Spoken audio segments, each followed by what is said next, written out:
Bonjour, bienvenue dans cette série de vidéos sur LeapFrog. Si vous êtes nouveau sur cette chaîne, abonnez-vous, aimez la vidéo, partagez le lien avec vos amis ou vos collègues. Dans cette nouvelle vidéo, nous allons préparer les données pour la modélisation géologique. Sans plus tarder, allons-y.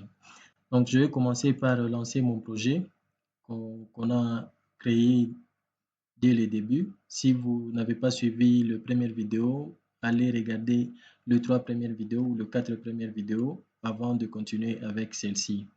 Voici, on a notre topo dans le graphique. Je vais l'enlever du graphique et on va créer quelques colonnes dans la table géologie. Vous voyez quand dans l'IPROG, dans le dossier drill on, j'ai mon objet drill on et dans drill on, j'ai mes tables ici. J'ai mes tables, j'ai 4 tables, Cola, Savait, AC et Geology.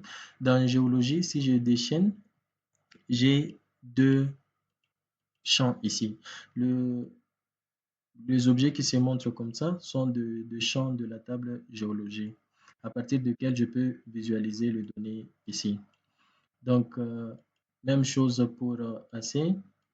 AC, on a aussi ces 2 colonnes qui sont optionnelles. En fait, ce qui se montre ici sont de colonnes ou des champs optionnels dans la table AC et géologie.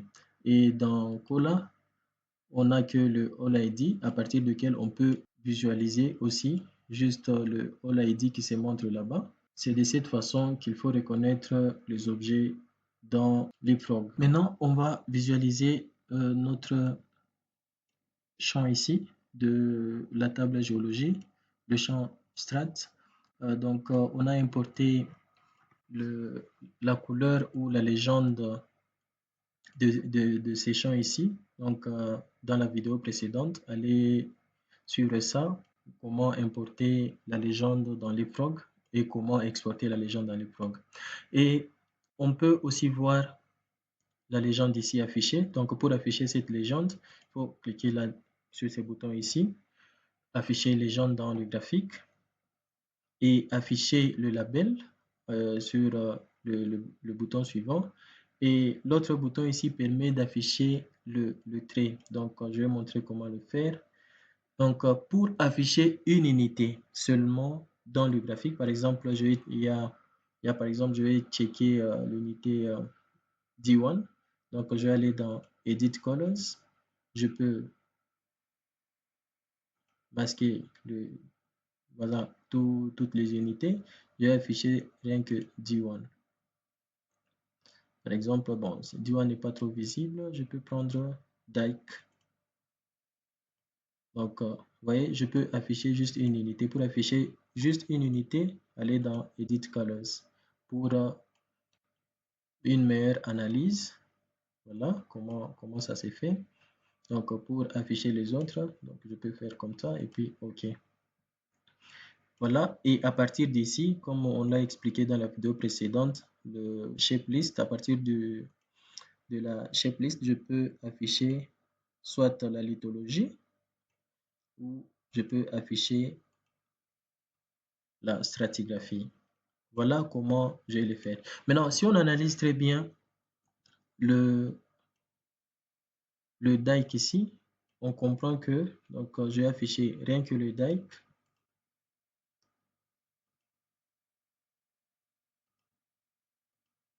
Voyez comment il se présente. Voyez? Donc, je vais afficher une autre unité. Je cache le dike. Je vais afficher ces 3 unités ici. Donc, on a 3 unités et ces 3 unités, on peut les regrouper en une seule unité.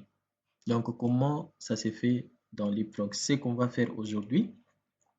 Avant de le faire, l'utilité de ces boutons ici, vous voyez, j'ai affiché 3 unités seulement, comme on peut le voir dans la légende. Mais il y a des traits qui sont vides. Si j'ai besoin de masquer ces traits là-bas, j'appuie sur ce bouton-là et je masque le trait là-bas. Donc, la légende dans LeapFrog est dynamique. Donc, l'unité qui est dans le graphique, c'est l'unité qui se trouve aussi sur la légende. Donc, si j'éteins une unité parmi les 3, vous voyez, je n'ai que 2 unités qui sont sélectionnées dans la légende de Strat à partir du bouton Edit Colors. Donc, je vais afficher ces trois unités ici. Ou soit je vais remettre toutes les unités. OK. Maintenant, je vais grouper ces trois unités en une seule unité puisqu'ils appartiennent à un seul groupe. Donc, je vais grouper ces trois unités ici. Donc, pour le faire dans Leapfrog, je fais un clic droit sur la table Geology. Je vais dans New Column et puis je prends Group Lithologies. Donc, je vais le grouper là-bas et je vais grouper sur base de quelle colonne?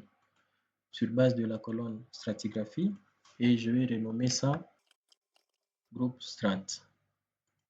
Et je fais OK. Directement, j'ai cette fenêtre ici.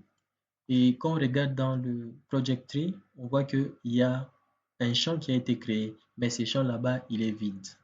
Donc, à partir d'ici, je vais grouper ces trois unités en un seul groupe.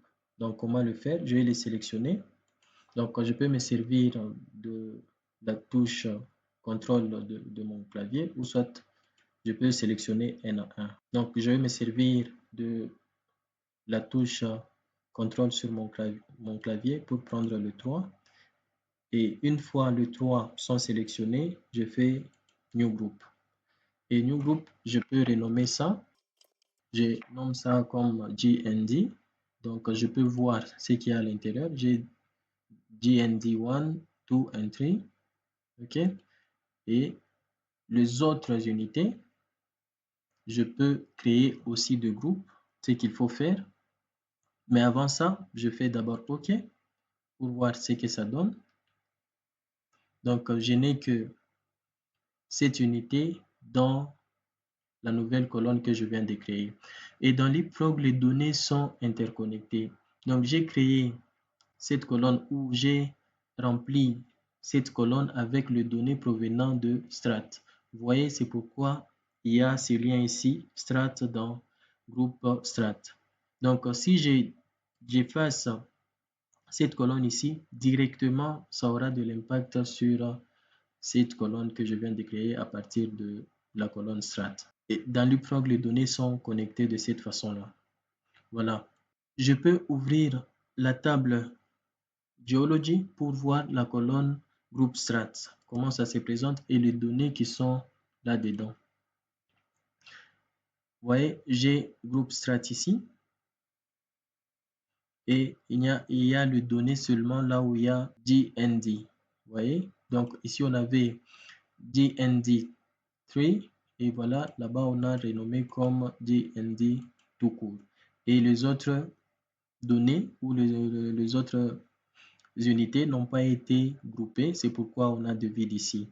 Donc je vais le grouper aussi pour que la colonne ici soit complètement remplie. Donc comment je vais le faire? Je vais ouvrir cette colonne ou ces champs ici. Donc je n'ai que un seul groupe là-dedans. Donc pour les autres unités, donc je vais créer un groupe pour chacune des unités que j'ai ici. Donc comment je vais le faire? Je vais faire un autogroupe. Je coche cette option, un groupe par valeur et je fais groupe. Vous voyez, directement, toutes les unités que j'avais sont transformées en groupe dans la nouvelle colonne que j'ai créée dans le tableau ou dans la table géologie. Donc, on peut voir que groupe dit tout est constitué d'une seule unité dit tout. Et groupe D3 est constitué d'une seule unité D3, ainsi de suite. Et je fais OK. Et après, je peux ouvrir et voir ça dans la table géologie. Voilà, on peut voir ici, il y a les données maintenant partout. Là où il y a Overburden, dans groupe Strat, il y a aussi Overburden. Donc, c'est de cette façon où on peut voir la table géologie et la colonne qu'on vient de créer dedans. Donc, la table est là-bas. Dans le menu principal, on peut flotter ça pour que ça soit une fenêtre à part comme ceci. Voilà. Et pour retourner ça dans le menu principal, fais un clic droit dessus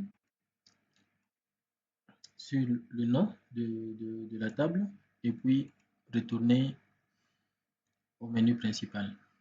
Donc, je vais fermer ça. Ceci est fait. Donc, on peut voir sur la légende que nous avons GND. Avant, on avait 3 unités. Maintenant, on n'a qu'une seule unité qui regroupe les 3 unités GND. Autre chose qu'on peut faire, c'est le interval selection. Le interval selection va nous permettre de subdiviser le DIC. Puisque on va visualiser le DIC, donc je ferme toutes les unités, je n'ouvre que DIC. Je peux afficher aussi le trace. Vous voyez, on a 2 DIC sur un seul forage. Vous voyez, on va le grouper, on va appeler DIC 1 et DIC 2 pour que lors de la création de surface, on crée 2 surfaces séparées pour le 2 DIC. Voilà, c'est ce qu'on va faire. Et comment le faire dans Leapfrog? Je vais sur la table géologie, puisque ces données ici, c'est dans la table géologie. Je vais dans la table géologie, je fais New Column et je prends Interval Selection. OK? Le Interval Selection, ça sera fait sur base du groupe Strat. Je ne veux plus le faire sur Strat, puisque si je le fais sur Strat, dans Strat, j'ai le 3 GND. Donc, je vais le faire sur groupe Strat où j'ai déjà groupé le GND et je vais appeler ça Interval Selection Strat ou je vais préciser ici Interval Selection Group Strat. Voilà. J'ai cette fenêtre ici et dans cette fenêtre, je vais cacher toutes les autres unités. Je vais laisser rien que le DIC. Je vais fermer le trace, cacher aussi le texte, ne garder que le DIC ici. Quand je crée le Interval Selection, il s'ouvre automatiquement et j'ai quelque chose qui apparaît ici dans la barre d'outils. J'ai ces options ici qui se présentent, qui vont me permettre de sélectionner et d'assigner ma sélection à une unité. OK? Donc, je vais prendre cet outil qui nous permet de sélectionner. Donc, je vais choisir et je vais sélectionner la partie de dessus. OK? Et je fais Assign. Quand je fais Assign, je peux assigner à une unité qui existe déjà. Comme mon assignation sera dans une unité qui n'existe pas, je vais créer New Lithology. Et je vais l'appeler DIC1.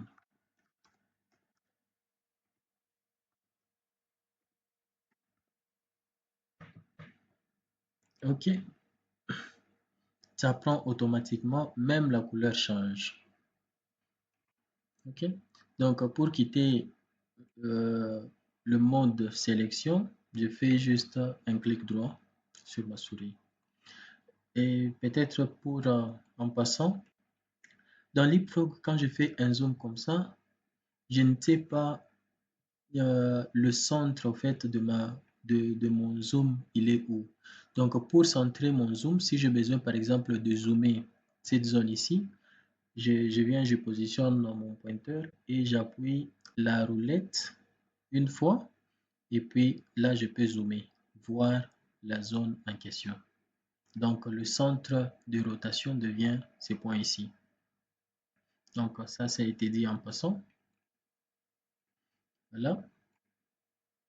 Et je vais sélectionner la partie des dessus, je vais l'attribuer aussi dans Dike1 ou l'assigner dans Dike1. Je vais sélectionner comme ça. Ou soit je peux sélectionner N1. Et les options comme celui-ci nous permet de sélectionner tout ce qui est dans le graphique. Donc si je vais là-bas, je vais tout sélectionner. Donc je n'ai pas besoin de tout sélectionner. Pour annuler cette sélection, je vais là-bas, j'annule la sélection. Et je peux aussi augmenter la zone d'influence. Là, elle est de 10. Donc si je mets 20, donc tous les objets dans cette influence-là de 20 peuvent être sélectionnés. OK.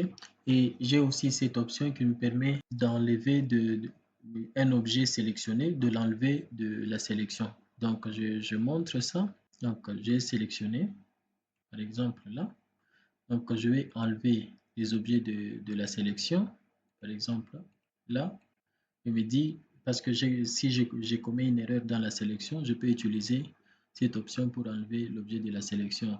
Et l'autre ici, c'est son opposé, ça veut dire, donc je dois appuyer ici pour faire ma sélection. Voilà, je vais assigner aussi à Dike1. Vous voyez, il prend la couleur de Dike1. Et l'autre partie, je vais mettre dans Dike2. Donc ici, je vais sélectionner N1.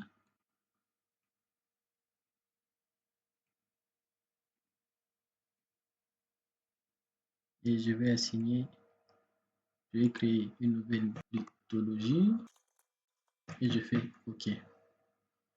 Vous voyez, ça a été fait. Avant de fermer, j'enregistre les modifications et je peux maintenant fermer. Et quand je ferme, j'ai cette situation. Donc, puisque dans la checklist, je ne vois que à partir de interval selection, je peux changer. Donc, j'enlève déjà Dike, comme ça n'existe plus. Donc, j'ai utilisé à la place Dike1 et Dike2. Et voilà, et je fais OK. Voici comment ça se présente. Et sur base de ça, on va créer un modèle géologique avec toutes les unités sous forme de surface et puis sous forme de volume. Merci d'avoir suivi cette vidéo jusqu'à la fin. N'oubliez pas de vous abonner, de partager le lien avec vos amis ou vos collègues. Bye, à la prochaine.